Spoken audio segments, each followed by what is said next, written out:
Hallo meine Lieben, heute habe ich für euch eine Metallbox, die wir sublimieren werden, und wie das genau funktioniert und wie ihr eben sowas machen könnt, das seht ihr gleich nach dem Intro.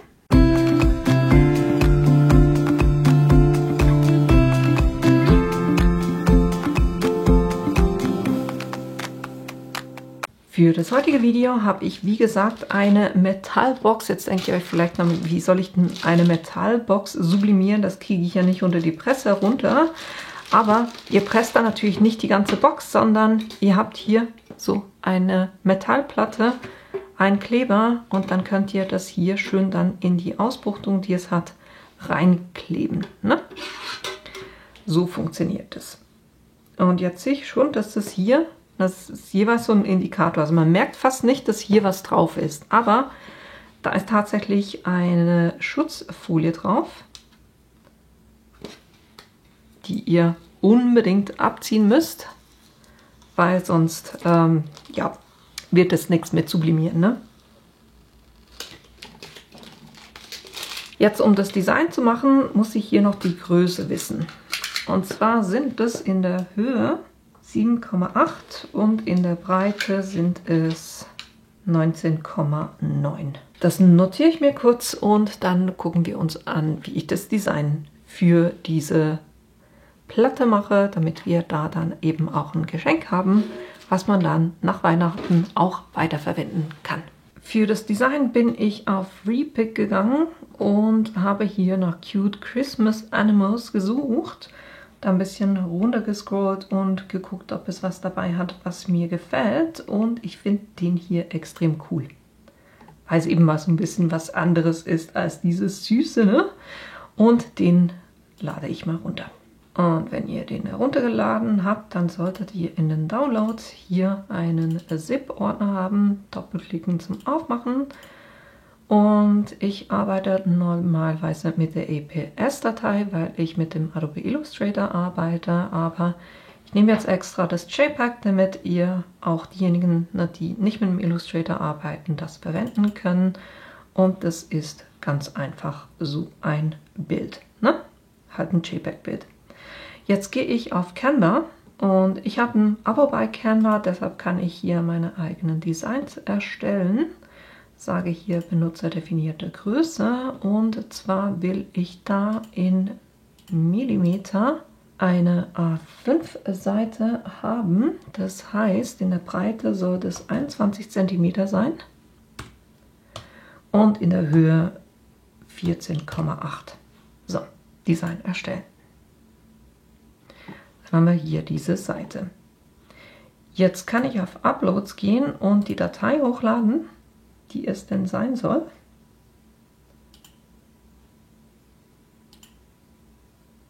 Dieses JPEG-Bild. Und was ich jetzt noch zuerst kurz mache, ist in der Größe, wo ich diese Platte habe, dass ich da eine Form eingebe und ich weiß, wie groß das Design sein darf. Das müssen rüber, und da weiß ich, das müssen 19,9 sein. Also mal so. Und in der Breite 7,8.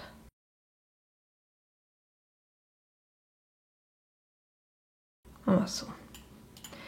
Gut, dann weiß ich, so groß darf mein Design sein. Dann gehe ich zurück zu den Uploads und füge hier ganz einfach mal mein Bild ein und drehe das auch schon entsprechend, damit das dann auch hier drauf passt. Muss ich hier ein bisschen gucken, weil das ganze Design nicht so ganz Platz hat. Mal gucken. Spielt für mich eigentlich keine Rolle, wenn die Sterne abgeschnitten werden. Aber ich muss das Geweih ganz drauf haben. So. Und ich will, dass nicht die ganze Box damit bedeckt ist, sondern quasi nur der untere Teil. Und so kann ich das Bild noch zuschneiden. Das heißt, ich gehe hier einfach an die Kante von meinem Rechteck, was ich vorhin gezeichnet habe. So, in etwa der Größe. Dann können wir das noch weiß machen. Jetzt seht ihr dann eigentlich auch schon, wie das Ganze aussehen wird auf der Box. Ihr könnt euch überlegen, wollt ihr das hier unten haben und das hier oben wirklich frei stehen lassen oder wollt ihr da noch einen Namen drauf machen? Das könnte man auch, dass man das hier nach vorne nimmt eher und dann hier unten noch einen Namen macht. Oder ihr könntet es mittig platzieren. Na, auch so würde gehen. Belegt mir gerade, ich glaube, ich gehe bisschen weiter runter, aber nicht ganz runter. Und was ich jetzt auch noch anpasse ist, ich will diesen Schriftzug hier nicht haben, sondern ich will meinen eigenen Text, da gebe ich eine Überschrift rein und sage mal frohes Fest. Nee, machen wir eins nach dem anderen. Dreh das mal. Nehme da eine andere Schriftart. Das ist eigentlich cool. Ich muss kurz diesen Hintergrund eine andere Farbe geben. Wir ändern es nachher wieder zurück, aber damit ich da nicht die ganze Zeit das einblende und wieder ausblende. So, machen wir es so. Irgendwo hier oben frohes. Dann dupliziere ich das, sage Fest.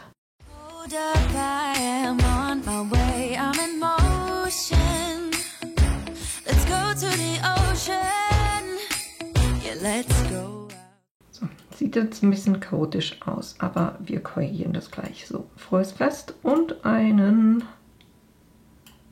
guten Rutsch. Das alles schön mittig. Die beiden ein bisschen zusammen.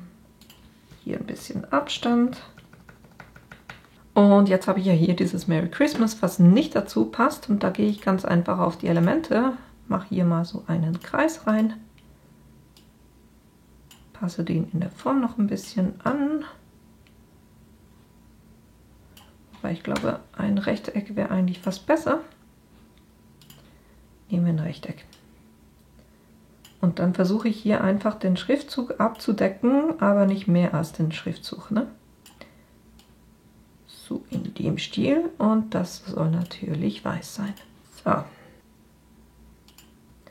Jetzt markiere ich hier alle und gucke mal, ob das weiter hoch oder runter soll.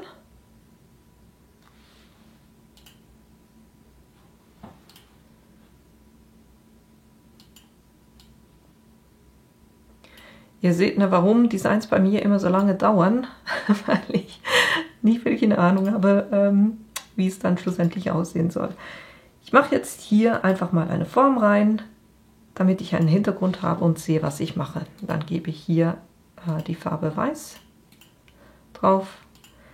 Dann sehe ich nämlich auch besser, wie das Ganze aussehen soll. Ne? Das hier, das Weiße, wird das, was auf die Box drauf kommt. Jetzt muss ich kurz gucken, dass ich da wirklich keinen Rechtschreibfehler drin habe dieses Mal. Ne? Frohes Fest und einen guten Rutsch. Passt. Gut.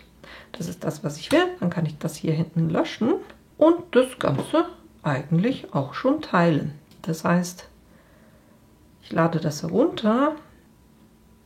Download. PNG. Transparenter Hintergrund lassen wir weg. Und ich habe nur eine Seite, von dem her kann ich jetzt einfach sagen Download. Und dann sollte das in meinen Downloads da sein. Ne? Das sieht dann so aus. Und das kann ich eigentlich mit dem Print Manager auch schon drucken. Lokale Datei, frohes Fest PNG. Dann hat er das gespiegelt. Dann nehme ich hier, ich nehme mal Metall. High Quality lasse ich stehen. Dann von der Seite her A5. Und wenn ihr euch fragt, ne, das ist eins, was ich selber angelegt habe. Wenn ihr das nicht habt, ihr könnt hier beim Print Manager Seitenformate verwalten, könnt ihr da ein neues Format anlegen. Das hatte ich euch gezeigt, als ich euch den Sawgrass Drucker vorgestellt habe. Das Video verlinke ich euch oben in der Ecke. Und von der Größe her noch kurz gucken, dass das passt. Da muss ich jetzt kurz gucken, wie groß das ist. damit ich da die richtige Größe festlege. Heute scheint es bei mir irgendwie so ein bisschen kompliziert zu sein, ne? So. Wenn ich das komplette Design abdecke, bin ich bei 17,5. Dann nehmen wir das. Hier. 17,5. Voilà. So passt das. Und so drucke ich das auf ein A5-Blatt aus. Das heißt, ich habe einfach eine A4-Seite in die Hälfte geschnitten. Und so kann ich das auch schon ausdrucken. Kurz gucken, wie wird. Ja, passt. Wunderbar. So mache ich das. So, dann hat er das hier wunderbar auch schon ausgedruckt. Und ich gucke mir jeweils, weil ich habe die Box von Yasando.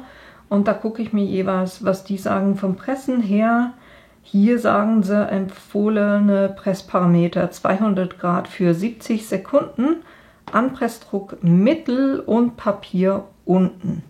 Weil normalerweise mache ich das so, dass ich das Papier so drauflege und das so presse.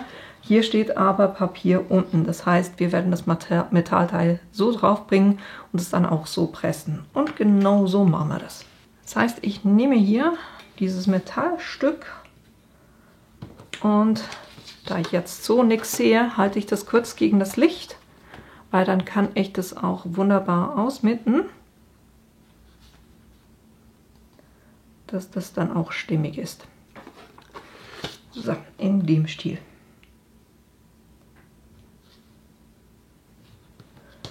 Und so mache ich das fest. Und hier wie immer ein hitzebeständiges Klebeband muss es natürlich sein und nicht normales. Ich werde das hier mit dem Kissen von Artesprit pressen und mit der Easy Press. Ich mache das eigentlich nur wegen euch so, weil normalerweise, wenn ich für Sublimationssachen presse, nehme ich die Hebelpresse.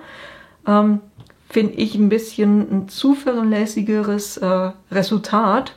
Aber im Video geht es halt einfacher, wenn ich euch das mit der Easy Press zeige. Aber ja, da nehmt ihr einfach das, was ihr zur Verfügung habt. So. Jetzt legen wir es hier drauf und ich nehme noch ein Backtrennpapier für oben und unten, damit ich das drauflegen kann. Somit alles geschützt und jetzt presse ich das für 70 Sekunden bei 200 Grad. Und dann müsst ihr natürlich gucken, dass die ganze Fläche abgedeckt ist. Die kleinere Easy Press, die ich hatte, die war zu klein von der Fläche her. Die ist ein bisschen zu groß, aber eben lieber zu groß als zu klein.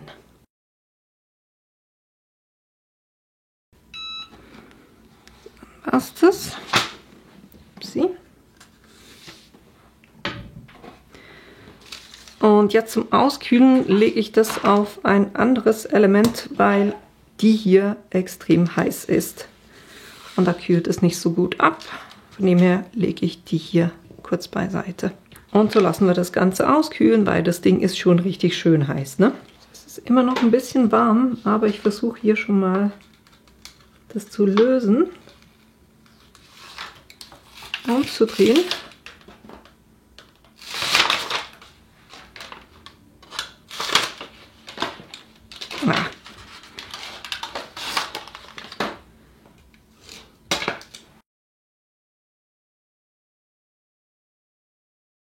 Und so sieht es aus, wenn es fertig gepresst ist. Es kühlt echt auch wirklich schnell ab. Ne? Ich finde den so cool. Das war ein bisschen anderes als die ganzen süßen Sachen, die ich immer verwende. Ne? So, jetzt haben wir eben hier unsere Box. Wir haben hier einen Kleber. Kurz gucken, wie wir das am besten machen. Der müsste ja doppelseitig sein. Das heißt, ich mache hier nur eine Seite mal frei und gucke, wie ich den hier am besten drauf platzieren werde. Okay, der ist größer als das, was wir eigentlich brauchen. Also machen wir es so.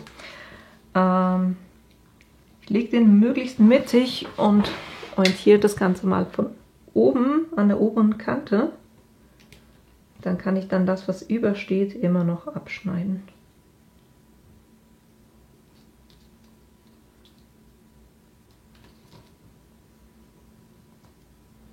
Machen wir das hier mal runter. Kann ich den Rest abziehen und das runterpressen. Jetzt schneide ich hier das, was übersteht, noch weg. Ah, nee, das ist gar kein Kleber. Bravo. Okay, hier oben ist Kleber. Gut. Einfach, dass ihr das berücksichtigt. Der Kleber fängt erst hier an. Aber ist okay. Die ganze Fläche wird, glaube ich, wirklich genug kleben. Jetzt muss ich das hier oben ein bisschen zurückschneiden. Sonst guckt es dann raus. So. Kann ich das hier hinten auch abziehen und das Ganze schön mittig auf der Box platzieren. Es hat hier eine Einkerbung, ne? Man kann hier das quasi einfach reinlegen.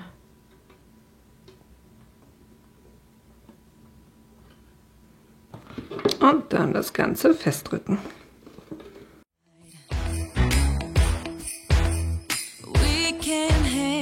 Und so habt ihr schon eine super coole Geschenkbox, naja, die man dann nachher, wenn das Geschenk raus ist, für Stifte oder was auch immer man darin aufbewahren möchte, aufbewahren kann. Und ich finde das Design so cool.